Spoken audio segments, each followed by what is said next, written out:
Good morning students. कक्षा 8 विषय हिंदी, जिसमें हमारा तीसरा काव्य है मत बांटो इंसान को, जिसके कवि है विनय महाजन। काव्य की शुरुआत करें उससे पहले उसके शब्दार्थ देख लेते हैं, जिसके लिए आपको काव्य समझने में सरलता रहे। ये सारे शब्दार्थ आपको आपकी नोटबुक में लिखने हैं। तो शब्दार्थ में हम देखें तो पहला शब्द है गिरजाधर। गिरजाधर यानी कि चर्च। दूसरा है बांटना। बांटना इसका अर्थ है विभाजित करना। तीसरा है राह। राह का अर्थ है रास्ता। चौथा है मंजिल। मंजिल यानी कि लक्ष्य। पांचवा है उजियाला। उजियाला का अर्थ है उजाला या फिर प्रकाश। छठा है बंदी। बंदी यानी कि कैदी। सातवां है दीपक। दीपक यानी कि चिराग। आठवां है मजबूर। मजबूर यानी कि लाचार या फिर विवश। उसके बाद है नौवां है घाटी। घाटी यानी कि दो पहाड़ों के बीच का स्थान, जिसे हम घाटी कहते हैं। उसके बाद है नील। नील यानी कि नीले रंग का। 11वां है वितान। वितान का अर्थ है विस्तार। उसके बाद है जग। जग यानी कि संसार या फिर दुनिया। 13वां है सूना। सूना इसका अर्थ है निर्जन या फिर खामोश। उसके बाद है रेगिस्तान। रेगिस्तान यानी कि मरुभूमि। उसके बाद है चट्टान। चट्टान का अर्थ है शिलाखंड। उसके बाद है पहरा। पहरा यानी कि रखवाली या फिर सुरक्षा। उसके बाद है द्वार। द्वार यानी कि दरवाजा।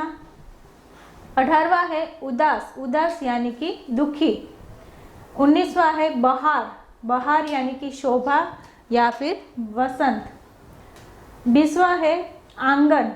आंगन यानी कि घर के भीतर का खुला भाग, जिसे हम आंगन कहते हैं। और आखिर है रौंदना यानी कि कुचलना। तो ये थे हमारे शब्दार्थ। तीसरा काव्य मत बांटो इंसान को, जिसके कवि है विनय महाजन। यहाँ पर हमें कवि का परिचय नहीं दिया है, लेकिन इस काव्य में कवि विनय महाजन है वो हमें क्या संदेशा देते हैं इसके बारे में लिखा है। तो इस कविता में विनय महाजन ने मनुष्य को मिलजुल कर रहने की प्रेरणा है वो दी है। मनुष्य को किसी भी भेदभाव में नहीं पड़ना चाहिए। हमें सभी भेदभाव को भूलकर एकता की दृष्टि से इस संसार को देखना चाहिए कि हम इस संसार में हम आए हैं, तो हम सभी लोगों को मिलजुल कर है वो रहना चाहिए। आज हम देखें तो संसार में कितने भेदभाव है, ऊंच और नीच का भेदभाव है, अमीरी और गरीबी का भेदभाव है, धर्म में भेदभाव है। तो ये सारे भेदभाव है वो मिटाकर हमें इस संसार में मिलजुल कर रहना चाहिए। ये बात की प्रेरणा है वो कवि विनय महाजन है वो हमें इस काव्य में देते हैं।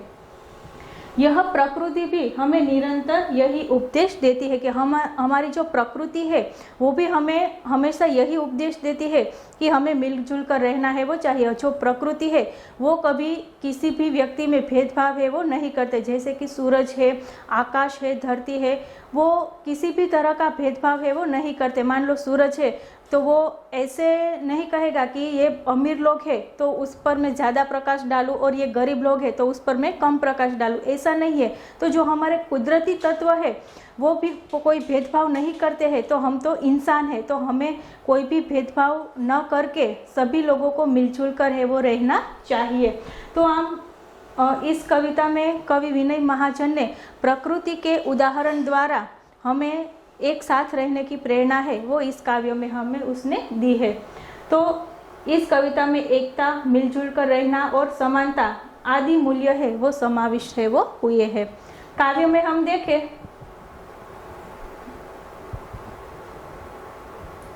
मंदिर मस्जिद गिरजाधर ने बांट लिया भगवान को, धरती बांटी सागर बांटा मत बांटो इंसान को।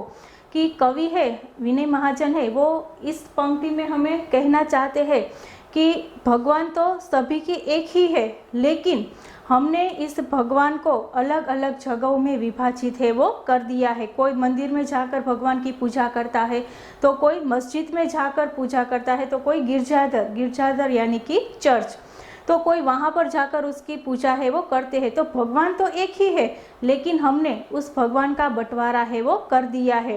तो इस तरह से हमने मंदिर, मस्जिद और गिरजाघर में भगवान को बांट लिया भगवान को। धरती बांटी सागर बांटा, मत बांटो इंसान को, कि हमने इस धरती का भी बंटवारा है वो कर दिया है। कैसे?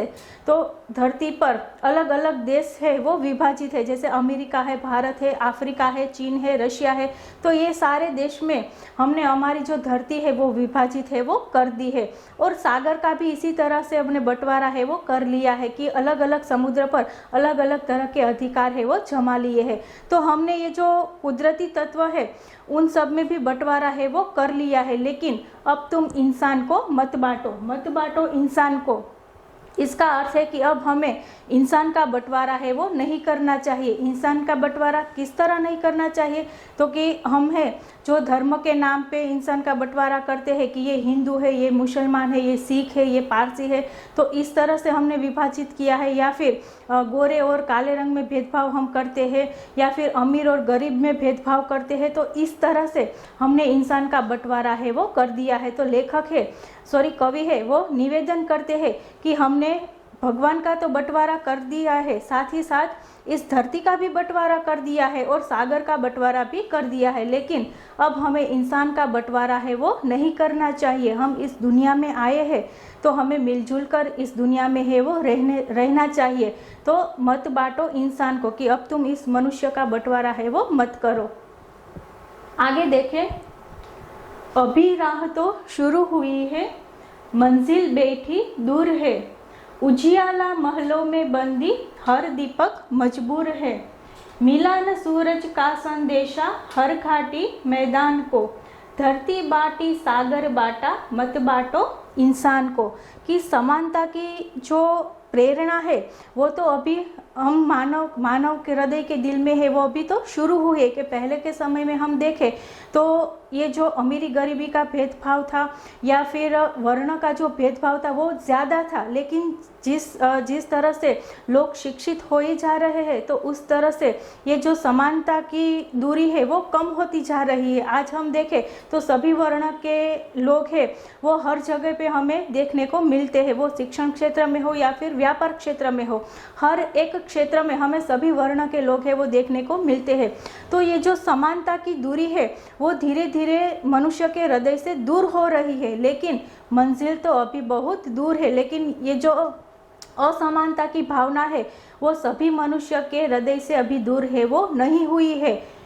उजियाला महलों में बंदी हर दीपक मजबूर है। कि आज भी हम देखें तो दीपक है वो कहाँ हमें जलता हुआ दिखाई देता है? तो कि सिर्फ अमीरों के घर में, अमीरों के जो महल है वहीं पर हमें आज रोशनी है वो दिखाई देती है। लेकिन जो गरीबों की झोंपड़ी है वहाँ तो आज भी दीपक ही जल रहे हैं, यानी कि मिट्टी के जो दिए हैं वो आज भी गरीबों के घर में है वो जल रहे हैं, वहाँ पर अभी भी रोशनी है वो नहीं हुई है। तो ये जो अंतर है यानी कि गरीबी और अमीरी का जो अंतर है वो अंतर हमें अब दूर करना है। तो इस बात की शुरुआत है वो धीरे धीरे हो चुकी है, लेकिन अभी भी हमारी जो मंजिल है वो तो बहुत दूर है।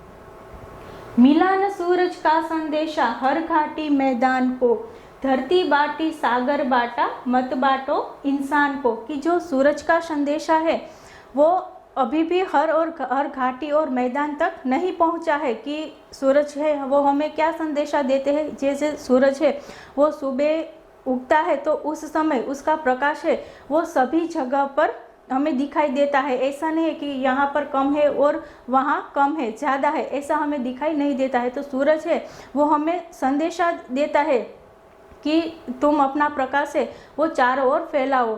तो इसी तरह से सूरज का संदेशा लेकर हमें भी हमारे अंदर जो ये असमानता की भावना है, वो असमानता की भावना हमें भी धीरे धीरे है वो दूर करनी चाहिए। तभी सभी लोग हैं वो मिलजुल कर रह सकते हैं और हमारे देश में, हमारे समाज में ये जो असमानता का भेदभाव है वो धीरे धीरे है वो कम हो जाएगा। तो इसके लिए हमें बहुत मेहनत है वो करनी पड़ेगी। इसी तो मिला न सूरज का संदेशा हर घाटी मैदान को, धरती बाटी सागर बाटा मत बाटो इंसान को, कि हमने धरती और सागर का बंटवारा तो है वो कर लिया है, लेकिन अब हमें मनुष्य का बंटवारा है वो नहीं करना चाहिए।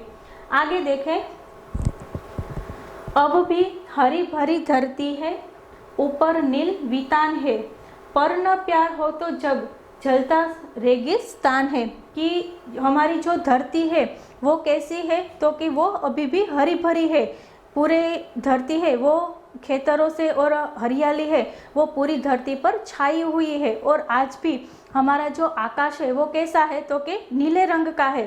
तो आज भी हमारा आकाश नीले रंग का है और हमारी धरती है वो भी हरी भरी हुई है। तो इस धरती पर यदि प्यार न होगा तो ये धरती कैसी लगेगी, तो जलते रेगिस्तान के जैसी है वो लगेगी। तो उसमें कोई भी हरापन है वो नहीं दिखाई देगा। यदि मनुष्य के हृदय में दूसरे मनुष्य के लिए प्यार न होगा तो ये पूरी जो धरती है वो जलते रेगिस्तान के जैसी है वो दिखाई देगी। तो इसी तरह हमें सबको मिलजुल कर है वो रहना चाहिए। अभी प्यार का जल देना है हर प्यासी चट्टान को, धरती बाटी सागर बाटा मत बाटो इंसान को, कि अभी भी हमें अपने प्यार से उन लोगों को सूचित करना है, उन लोगों को प्यार का जल देना है जो इस प्यार से है वो वंचित है। यानी कि हम उच्च नीच का भेदभाव करते हैं, जो निम्न कक्षा के वर्ग है, तो वर्ग के जो लोग हैं उन लोगों को हमें ये एहसास दिलाना होगा कि सभी लोग हैं वो समान है। तो इसी तरह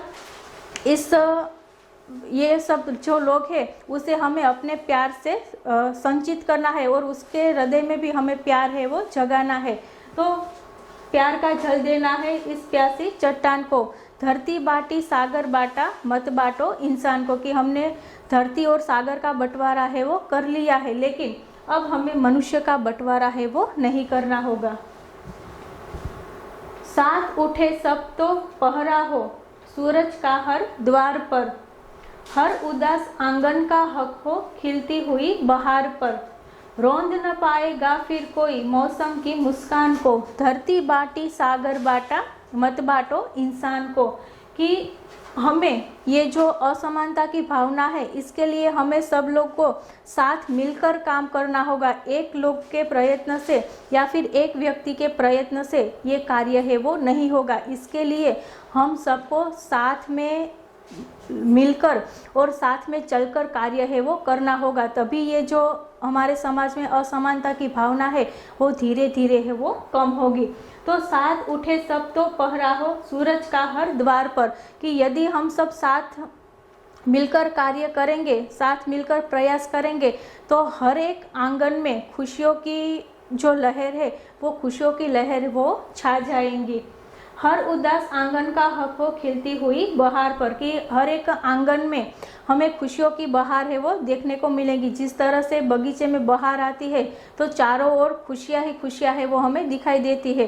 तो इसी तरह से यदि हमारे हृदय में सभी लोगों के लिए प्यार होगा, सभी लोगों के लिए समानता होगी और कोई भी धर्म के नाम पे या फिर जाति के नाम पे कोई भी भेदभाव नहीं करेंगे, तो इस सारे संसार में चारों ओर हमें खुशियाँ ही खुशियाँ है वो देखने को मिलेगी। तो हर एक उदास आंगन में हमें बहार है वो देखने को मिलेगी। रोंद न पाएगा फिर कोई मौसम की मुस्कान को, यानी कि कोई भी फिर अमीर व्यक्ति है वो किसी भी गरीब व्यक्ति की जो व्यवस्था है उस व्यवस्था का फ़ायदा है वो नहीं उठा पाएगा, क्योंकि हर एक लोगों के मन में दूसरे इंसान के प्रति प्रेम होगा। तो जो हम लोग मजदूरी दूसरे लोगों से करवा रहे हैं तो उस पर हम अन्याय है वो नहीं करेंगे। तो इस तरह से कोई भी अमीर व्यक्ति है वो गरीब व्यक्ति की मजबूरी का फ़ायदा है वो नहीं उठा पाएगा। इसीलिए कवि कहते हैं कि रोंद न पाएगा फिर कोई मौसम की मुस्कान को, धरती बाटी सागर बाटा मत बाटो इंसान को, कि हमने इस धरती और सागर का बंटवारा है वो तो कर ही दिया है, लेकिन अब हमें मनुष्य का बंटवारा है वो नहीं करना चाहिए। तो इस तरह से इस काव्य में कवि ने हमें समानता की भावना, धर्म के नाम पे हम जो भेदभाव करते हैं वो भेदभाव दूर करना, और अमीरी और गरीबी का जो भेदभाव है उसको दूर करना, और सभी लोगों को मिलजुल कर रहना, इस बात की सलाह है वो कवि विनय महाजन ने हमें इस काव्य द्वारा दी है। तो ये काव्य यहाँ पे समाप्त होता है। अभ्यास में हम देखें, ये शब्दार्थ आपको करने हैं, और अभ्यास में ये जो पहला प्रश्न है और इनके जो 3 प्रश्न है, ये तीनों प्रश्न आपको अपनी नोटबुक में लिखने हैं। और स्वाध्याय में देखें तो स्वाध्याय में प्रश्न पहला और प्रश्न दूसरा शब्दकोश के क्रम में लिखिए, ये आपको करना है। और प्रश्न पहले में जो 5 प्रश्न है यहाँ तक आपको करना है। Thank you.